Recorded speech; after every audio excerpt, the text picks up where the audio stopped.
Hi everyone, I just want to do a quick video about the Korg Electribe. Now, I love this instrument. I've had it for about 4 years. I've made loads of tracks on it. I've made albums on it, and it's a great device. 24 voice, analog modeling, digital device with samples. I love the pads here for triggering sounds and entering chromatic notes. The chaos pad is really good for controlling effects, for instance. Yeah, it's got a lot of functionality, amazing device. But one drawback I've found with it is the greyness of it all. So you can see here I've put some colour coding on the knobs, and I want to explain why I've done that. So yeah, it's the original Electribe 2, which when it came out was grey. I know there's a blue version now, or red version if you want the sample, but this is what it looks like when you haven't modified it. It's a very stylish grey device, and I like the fact that when you get out of the box, it's a grey canvas. You've got grey buttons, grey knobs on a grey background, it's all very grey, and it means that when you switch it on, when you interact with it, it lights up, and that's kind of part of the artistry, that you can really see the colours that are lighting up on it because of the grey backdrop that it gives you. So that's cool. It's stylish, but for me, ergonomically, it's not ideal, and I've been having some difficulties with that because I'm using this device not exclusively. I'm using other devices in my arsenal, and so when I come back to this device, I can't always remember where every knob is, what every knob does, and well, not much what every knob does, but how to find the knob that I'm looking for. Because when you're looking at it in this orientation, it's very clear. You can see up the top here, oscillator, marking the oscillator section. These three knobs here are to control the oscillator. Here's the filter section, marked by the filter word up here. Modulation up here indicates these three knobs. Here's my amplifier envelope generator, spanning these four knobs here, and my insert effects here for these two knobs. So that makes sense. I can see stylistically why they've done that. But when you look at it in real life, you're probably looking at it from an angle like this, and suddenly all those labels, not all of them, but many of those labels are now obscured. The labels down here, the labels down here and here and here are all obscured. So you've just got this row of 7 knobs that all look the same, so it can be a bit tricky to find, well, do I want this one or do I want that one? Which one do I need to grab? And typically, I'm doing it in, I'm using my shoe rack as my synth stand, so I've got all my devices there. I've only got a limited amount of vision of the device. So right now, if I look at it directly above, I can see those labels. If I go too far up, I can't see them anymore. And if my angle's not quite right, I can't see those labels anymore. So, and it's in a shadow. You can see as well, it's shadowed from the light, and that's what it looked like before I put these labels on there. You can see it's a bit difficult to even see where the knobs are, let alone which one is the one I'm looking for. Here's some more pictures of me improvising on the device, and you can see how tricky it is to spot. I can see the ones that are lit up, but the other ones are a bit of a blur, really. So there's definitely an ergonomic issue there. The other ergonomic issue to it is not just the which knob's which, but also the position information. If I go back to the other pictures I showed you before, you can see the position of a knob is marked by an indentation in the knob, which when it's beautifully lit like this, you can see those quite clearly. When it's less well lit, it makes it slightly more difficult to spot where those indentations are. And then obviously, if I'm performing with it like this, then you've got no chance of seeing where each knob is in terms of the location sorry, the rotation of each knob. So it makes sense to change the knobs for something else.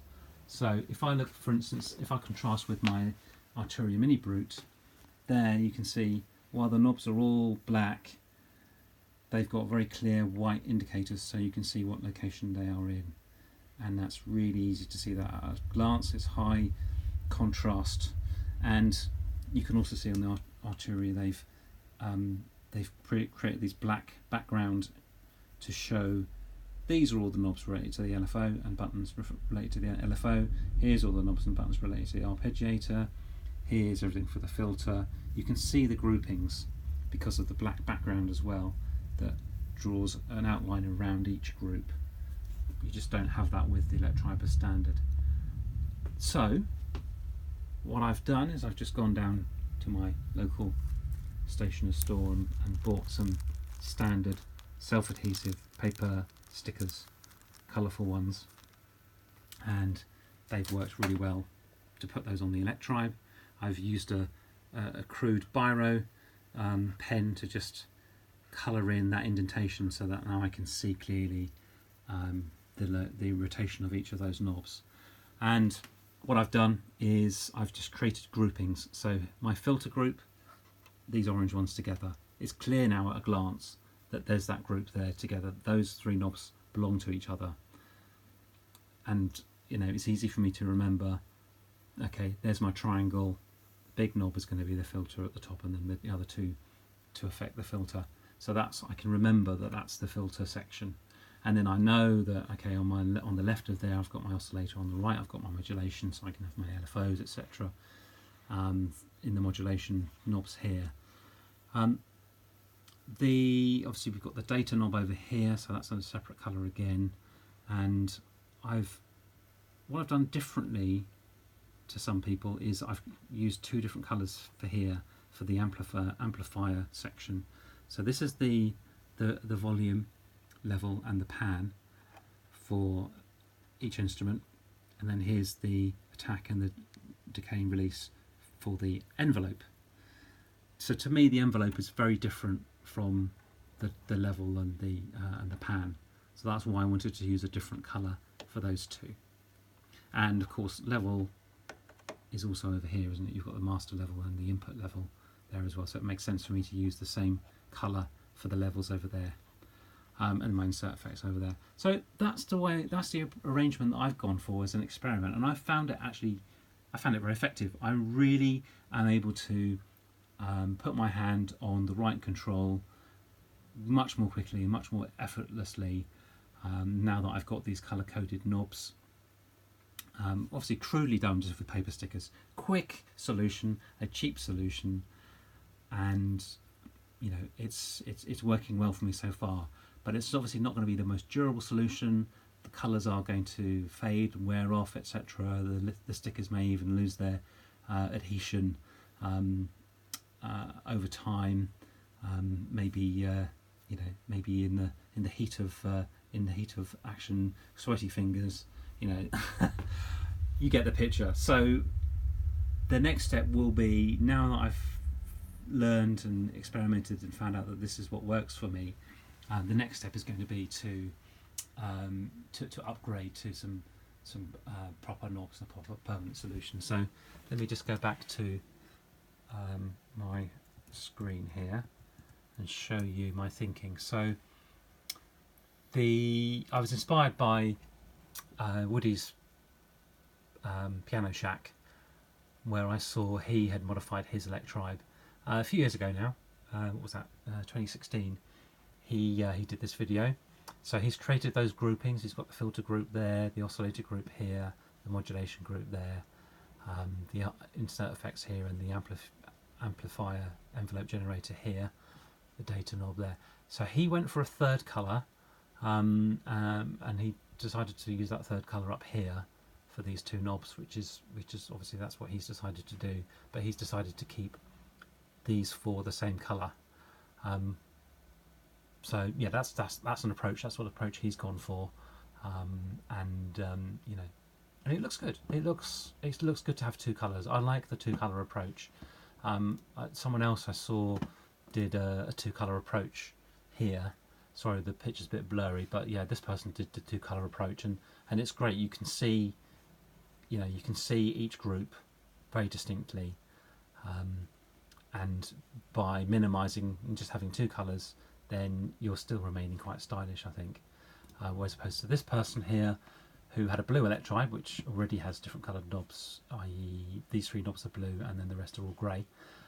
This person decided to go for a different colour for every section, which is another way to go. Personally, it doesn't appeal to me to have that many different colours. So to me, I'd like to minimise the number of colours. So that's why I went for this kind of three-colour approach in this initial experiment. So I've ordered the chroma caps, which are the knobs that Woody used in Woody's Piano Shack, but I've gone for a different colour combination. You'll have to wait and see. It's not going to be this colour combination. It's not going to be these three colours. It's not going to be orange, blue and green. It's going to be different from that, but I'm going to use this arrangement because that's working for me. I find when I'm improvising with the device, I do need to quickly find the level knob because I want to increase and decrease the sound level for individual sounds. And yeah, it'd be nice to be able to modify the envelope as well as you're experimenting with the sound.